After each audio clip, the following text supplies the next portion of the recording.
بسم اللہ الرحمن الرحیم. السلام علیکم. میں سید عمران شفقت آپ کی خدمت میں حاضر ہوں. اگر آپ ٹیلنگز کے پرانے کرم فرما ہیں تو آپ کو یہ والی بات یاد ہوگی کہ یہ فقیر عمران خان صاحب کو غائبانہ طور پر مخاطب کرتے ہوئے دو باتیں کیا کرتا تھا. ایک، ان سے کہا کرتا تھا کہ پاکستان کی سیاست میں امب چوپنا خطرناک ہو سکتا ہے، آپ نے امب نہیں چوپنے. ایک بات، میں یہ ازراہ تفنن یہ والی بات کیا کرتا تھا، لیکن اس کے پیچھے بھی ایک ہسٹری ہے. دوسری بات جو میں اکثر و بیشتر عمران خان صاحب کو کیا کرتا تھا، یہ اکتوبر 2021 سے آنورڈ میں ان سے یہ والی بات ان سے غائبانہ ظاہر مخاطب کر کے ان کو کہا کرتا تھا کہ خان صاحب آپ کو عادت پڑی ہوئی ہے جنرل قمر جاوید باجوہ صاحب کی، یہ ہے لاچی سپاری سونف خوشبو، اگلا کام برابر دوڑنا ہے. برابر سمجھتے ہیں تو سر یہ آپ لگائیں حساب، 5 مہینے ہو جائیں گے تقریباً 10 دن بعد 26 اپریل کو، یعنی کہ 26 دسمبر کو پہلا مہینہ ہوتا ہے اور 26 جنوری کو دوسرا، 26 فروری کو تیسرا، 26 مارچ کو چوتھا اور 26 اپریل کو پانچواں مہینہ. اور سر سیک آنا شروع ہو چکا ہوا ہے. عمران خان صاحب نے اپنے وتیرے نہیں بدلے تھے، انہوں نے اپنے وتیرے نہیں بدلے. کل کی جو اسمبلی کی کارروائی تھی 1-2 دن پہلے کی، اگر آپ اس کارروائی کے اوپر غور کریں، پھر اس سے پہلے جو قومی سلامتی جو کونسل ہے یا کمیٹی اس کو میں بھول گیا ہوں، کونسل کہتے ہیں کمیٹی کہتے ہیں، NSC، اس کا جو وزیر اعظم کی سربراہی میں جس کا علاج کہہ رہا ہوں کہ اجلاس ہوا تھا، اس کے اعلامیہ کو اگر آپ غور سے پڑھیں اور پھر جو عمران خان صاحب کو بتدریج جو سیاسی ناکامیاں ہوئیں اگر آپ اس کو غور سے پڑھیں تو آپ کو سمجھ آئے گی کہ ان 5 مہینوں میں عمران خان صاحب نے صرف کھویا ہی کھویا ہے. ہونا تو یہ چاہیے تھا کہ وہ کچھ رجوع کرتے اپنے معاملات کے ساتھ، الٹا انہوں نے کہنا شروع کر دیا کہ ٹائم دینے والی بات انہوں نے کرنی شروع کر دی کہ جی کہ میں دیکھ رہا ہوں، ابھی تو وہ نئے ہیں، ابھی میں ٹائم دوں گا، ٹائم دیکھ رہے ہیں. پھر ایک وہ وقت بھی آیا کہ انہوں نے مختلف مطلب BBC سے بھی گفتگو کرتے ہوئے اور بھی کچھ جو غیر ملکی جو چینل ہیں ان سے بات کرتے ہوئے کہا کہ باجوہ صاحب سے زیادہ سختی اب ہم پر ہو رہی ہے. تو کل یا پرسوں آپ کہہ لیں کہ قومی اسمبلی کا جو ان کیمرہ سیشن ہوتا ہے، اس ان کیمرہ سیشن کے بعد یعنی کہ کل انٹرویو دیتے ہیں اپنے جو شاہ محمود قریشی صاحب، اور اس انٹرویو میں انہوں نے صفائیاں دینے کی کوشش کی ہے ان کے، کیونکہ قومی سلامتی کی کمیٹی میں بھی اور پھر اس کے بعد جو قومی اسمبلی کا جو سیشن تھا ان کیمرہ، اس میں جو گفتگو ہوئی وہ بیسیکلی تو قومی سلامتی کمیٹی کے فیصلوں کو ہی انڈوز کیا گیا تھا. اور اب اس میں جو باتیں کی گئی تھیں اس میں اگر آپ کو یاد ہو تو 2 باتیں کی گئی تھیں. ایک یہ کہ جو طالبان کو لانے والے تھے اور طالبان کو جو آباد کرنے والے تھے، انہوں نے پاکستان کی فوج کی پوری جو ایفرٹس تھیں، پاکستان کی قوم کی جو پوری ایفرٹس تھیں، کیونکہ پاکستان کی فوج نے APC کے بعد جو قومی اسمبلی اور جوائنٹ سیشن ہوا تھا اس میں پھر آئینی ترمیم کرنی پڑی تھی پاکستان کو متفقہ طور کے اوپر، اور جس میں فوجی عدالتوں ایک خاص مدت کے لیے بنائی گئی تھیں. نیشنل ایکشن پلان جو تھا وہ ترتیب دیا گیا تھا. وہ کہتے ہیں کہ جی کہ وہ پوری جو ایفرٹ تھی پوری قوم کی، وہ ڈاکومنٹ جو تھا وہ ایک پوری قوم کی امانت تھا، اس کو ملیہ بیٹ کر دیا اور جنہوں نے بھی وہ آباد کیا تھا. اب اور پھر ایک اور یہ بھی بات ہوئی وہاں پر DGI نے کی، ہم نے کل بھی اس پر بڑی تفصیلاً گفتگو کی تھی کہ جی کہ TTP محض بندوق والی جو دہشت گردی ہے ہمیں اس کا سامنا نہیں ہے. جو پاکستان کے قوم کے اندر جو تقسیم پیدا کر دی گئی ہے، جو اداروں کے اندر جو بغاوت پیدا کرنے کی جو اپنی طرف سے جو کوششیں کرتے ہیں، اور جو اداروں کے اندر اور قوم اور ادارے کے درمیان جو تقسیم پیدا کرنے کی کوشش کرتے ہیں سوشل میڈیا کے اوپر، جو کمپینز چلائی جاتی ہیں، ٹرینڈز چلائے جاتے ہیں، وہ بھی ایک طرح سے دہشت گردی ہے اور اس کا بھی ہمیں کلا کما کرنا پڑے گا. تو اس کے بعد جو شاہ محمود قریشی صاحب ہیں وہ انٹرویو دیتے ہوئے کہہ رہے ہیں کہ وہ پائے نا ہم نے تو کچھ نہیں کیا، اسی تو کچھ نہیں کیتا. ان کے کہنے کا مطلب یہ ہے. انٹرویو جیو نے بڑی تفصیل کے ساتھ ان کی خبر شائع کی ہے اپنی ویب سائٹ کے اوپر. وہ کہتے ہیں کہ جی کہ مطلب جو TTP کے ساتھ جو مذاکرات کے حوالے سے انہوں نے کہا کہ جی یہ تو ہم نے جو تھا ان کیمرہ سیشن تھا اس کا جو نیشنل سیکورٹی کمیٹی کا، قومی اسمبلی کی جو کمیٹی تھی، اس میں فیصلہ ہوا تھا کہ جی کہ ہم نے ان کے ساتھ مذاکرات بھی کرنے ہیں، ان کو ریہیبلیٹیٹ بھی کرنا ہے، اور ان کو جناب فلاں فلاں 2-3 شرائط رکھی گئی تھی وہ کرنا ہے۔ اب اگر آپ کی یادداشت کام کرے تو اس پر تھوڑا سا غور کیجیے گا۔ غور یہ آپ کو کرنا پڑے گا کہ اچانک ایک دن ایک انٹرویو دیتے ہوئے مجھے یاد پڑتا ہے کہ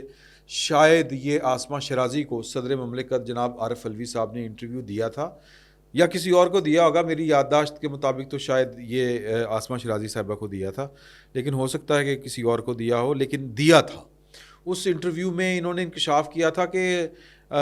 طالبان کے ساتھ مذاکرات کر رہے ہیں۔ پھر خبریں آنی شروع ہو گئیں، بلکہ اس سے پہلے خبریں آ رہی تھیں کہ وہ جیلیں تو توڑنے کے واقعات تو ہمارے نالج میں تھے، اور جس طرح وہ والے واقعات ہوئے تھے آپ کو اچھی طرح یاد ہوگا۔ تو یعنی کہ انٹرویو تو خیر بعد میں آیا، پہلے خبریں آنی شروع ہو گئی تھی کہ جی دیتیں دی جا رہی ہیں، ان کے ساتھ مذاکرات کیے جا رہے ہیں، جو ان کے قیدی، اور وہ قیدی کون سے جن کے اوپر آپ نے وہ ہیڈ منی رکھی ہوئی تھی، جن کے سروں کی قیمت رکھی ہوئی تھی،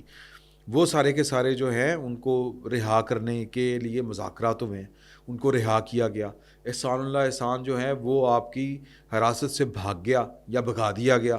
تو وہ مطلب یہ سب کچھ کیا چل رہا تھا؟ تو جب یہ والی پھر ایک انٹرویو میں شاہ محمود قریشی صاحب نے یہ والی بات کر دی کہ جی ہمارے مذاکرات چل رہے ہیں، پھر عمران خان صاحب نے بھی یہ والی بات کر دی، تو بلاول بھٹو زرداری اور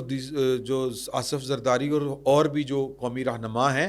وہ چچلا اٹھے تھے، چیخ اٹھے تھے کہ یار یہ آپ لوگ کر کیا رہے ہو، قوم کو تو اعتماد میں لیں، یہ چل کیا رہا ہے؟ تو پھر وہ ان کیمرہ سیشن ہوا تھا قومی سلامتی کمیٹی کا قومی اسمبلی کے اندر،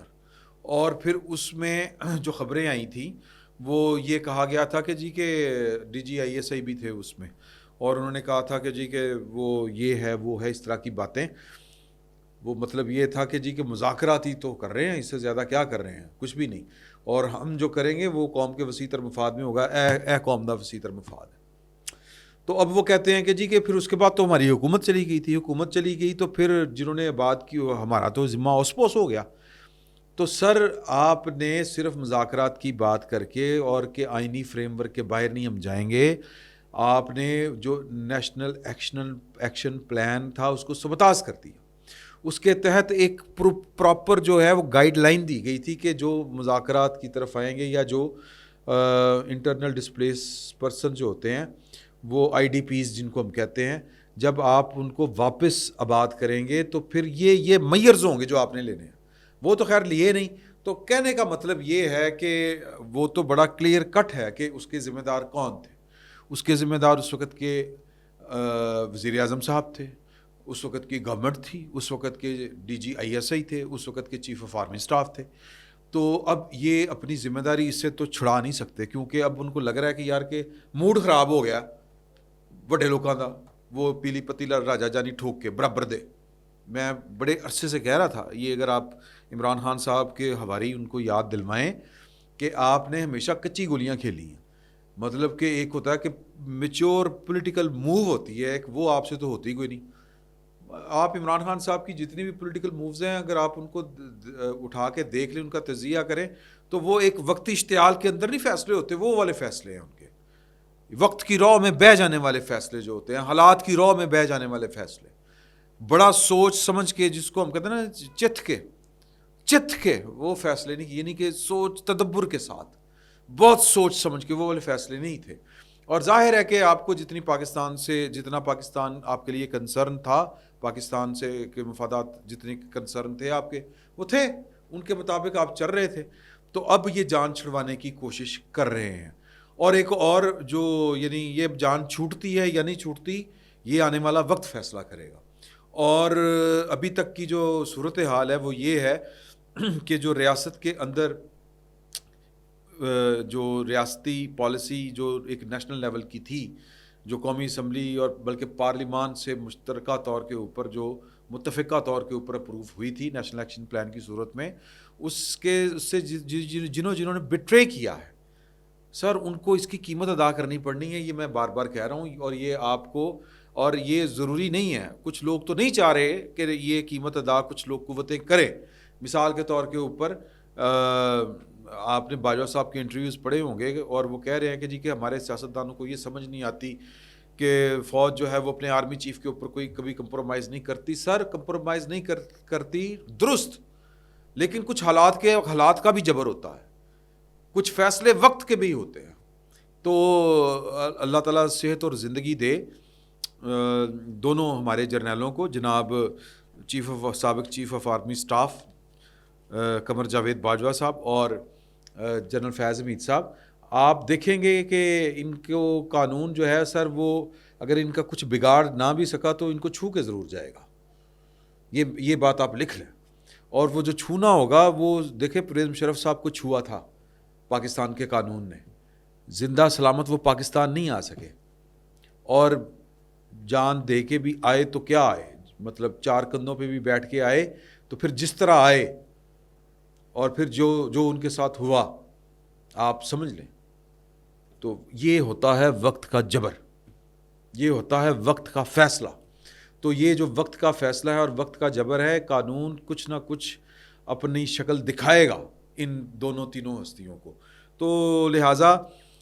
جو ماحول ہے پاکستان کی ریاست کے اندر، وہ والا ماحول نہیں ہے کہ عمران خان صاحب کے لیے دروازے بھی کھلے ہوں اور ان کے لیے باہیں بھی کھلی ہوں. تو اب یہ بیسیکلی اپنی جو ہے نا جی کہ جان بچانے کے لیے، ڈیمیج کنٹرول کرنے کے لیے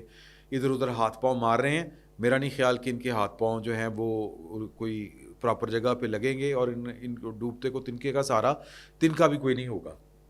باقی اللہ کی مرضی ہے. ایک اور جو خبر تھی وہ ایک پریس کانفرنس کی ہے فواد چوہی صاحب نے، اور جو ہیں حماد اظہر صاحب. اس پریس کانفرنس میں انہوں نے جو گفتگو فرمائی ہے، اس میں 2 باتیں بڑی اہم ہیں. ایک انہوں نے بات کہی کہ مولانا فضل الرحمان صاحب کے انٹرویو کا حوالہ دیتے ہوئے کہ وہ جب 2019 میں انہوں نے آزادی مارچ شروع کیا تھا تو تب باجوہ صاحب سے کیا باتیں ہوئی تھیں اور کیا ہوا تھا. تو اب وہ کہہ رہے ہیں کہ جی کہ یہ جو تخت حکومت کا تختہ الٹ دیا جائے گا، یہ ڈیل، یہ انتہائی سنگین معاملہ ہے، کسی ملک میں اسٹیبلشمنٹ حکومت کو لانے اور لے جانے کا کام نہیں کر سکتی. یہ اب فواد چوہی صاحب اور ان کے جو ہیں وہ جس سیاق و سباق میں بات کر رہے ہیں نا، تو اب یہ انہی کی اپنی بات ان کی کو نگیٹ کر رہے ہیں. عمران خان صاحب تو کہتے تھے ہماری حکومت کو باجوہ صاحب نے گرایا. یہ بات ذہن میں رکھیے گا. اب یہ والی یہ بات کر رہے ہیں. میں جو بات آپ کے ساتھ ان کی شیئر کرنا چاہ رہا ہوں وہ یہ نہیں ہے.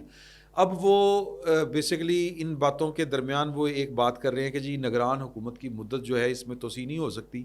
یہ ختم ہو چکی ہے. پنجاب کے اندر 90 دن کے لیے ہوتی ہے یہ والی، اس نے الیکشن کرانے ہوتے ہیں اور چلی جاتی ہے. تو ہم جو ہے وہ اس کے خلاف صدر مملکت کو انہوں نے خط لکھا ہے بیسیکلی، اور خط میں انہوں نے کہا ہے کہ جی کہ سپریم کورٹ میں ایک جو ہے پٹیشن ڈالی جائے، وہ جو ہوتی ہے نا ایڈوائزری جو رول ہوتا ہے سپریم کورٹ کا، کہ اس میں ان کے یعنی سپریم کورٹ سے پوچھا جائے کہ اب اس کا کیا کرنا ہے. تو سپریم کورٹ جو ہے وہ ان کے خیال میں، ظاہر ہے کہ سپریم کورٹ کے اوپر جو ان کا اعتماد ہے وہ چونکہ ان کے گھر کی سپریم کورٹ ہے، سپریم کورٹ آف پاکستان، تو اس کو کہنا نہیں چاہیے. جس سپریم کورٹ آف پاکستان کو اس وقت جسٹس عمر عطاب بندیال صاحب لیڈ کر رہے ہیں، وہ 8 کے ایک ٹولے کو، ایک گروپ کو لیڈ کر رہے ہیں، اور وہ بھی 8 اور پتہ نہیں کتنی دیر قائم رہتا ہے. یہ بھی اپنی جگہ پر ایک معاملہ ہے. کسی بھی وقت جو ہے وہ کوئی چٹخنے کی ہمیں آواز آ سکتی ہے. لیکن بہرحال وہ عمران خان صاحب کی پشت پناہی تو کر رہا ہے، لیکن میرا نہیں خیال کہ اب چیزیں اتنی آسان ہیں. میں نے پہلے بھی گزارش کی تھی، میں اب بھی آپ سے گزارش کر رہا ہوں کہ عمران خان صاحب کے پاس آپشنز کم ہوتی جا رہی ہیں. بندیال صاحب ان کو اس طرح سے نہ سپورٹ کر پائے ہیں، نہ وہ اب مزید ان کو اس طرح سے سپورٹ کر سکیں گے. بندیال صاحب جو ہیں وہ چولے ڈھونڈ رہے ہیں، وہ میسج بھیج رہے ہیں، وہ پیغام بھجوا رہے ہیں، اور ایک پیغام جو ہے وہ ان کے گھر سے نکلا ہے، اور وہ کہاں تک پہنچا ہے یہ پھر کبھی بات کریں گے. اور وہ یہ ہے کہ سیاستدان آپس میں بیٹھ کے کوئی عزت و آبرو والا راستہ اس طرح کا نکالیں کہ سب کی عزت بچ جائے، ہماری بھی بچ جائے. تو وہ واپسی کا کوئی راستہ تلاش کر رہے ہیں. وہ میرا خیال ہے کہ شاید اب عمران خان صاحب کو اس طرح سے سپورٹ نہ کر پائیں. تو بات پھر وہیں پہ آتی ہے کہ عمران خان صاحب کے آپشن محدود سے محدود تر ہوتے جا رہے ہیں، اور ان کو جو سیک پہنچنا شروع ہو گیا ہے وہ ان کو پتہ ہے کہ وہ سیک کہاں سے آنا شروع ہوا ہے، اور انہوں نے پاکستان کے ساتھ جو سنگین قسم کے مذاق کیے ہیں، یعنی کہ جس کو ہم کہتے ہیں نا کہ وہ عیش و عشرت کے دنوں میں آپ ایک قوم اور ایک ریاست کے ساتھ سنگین قسم کے مذاق کر جائیں، یعنی آپ کے لیے وہ بہت چیزیں لائٹ ہوں، ہاں انج کر دو، ہاں جی ایوی انج کر دو، کر لو، تو یہ جو کر لو تھا نا کہ ہاں وہ فیض کو بول دو، یہ عمران خان صاحب کو اس کی قیمت پہلے دینی پڑے گی۔ فیض صاحب اور جنرل باجوہ صاحب جو ہیں وہ بعد کا قصہ ہے، لیکن قانون ان کو بھی چھو کے گزرے گا۔ فی الوقت اتنا ہی، بہت بہت شکریہ۔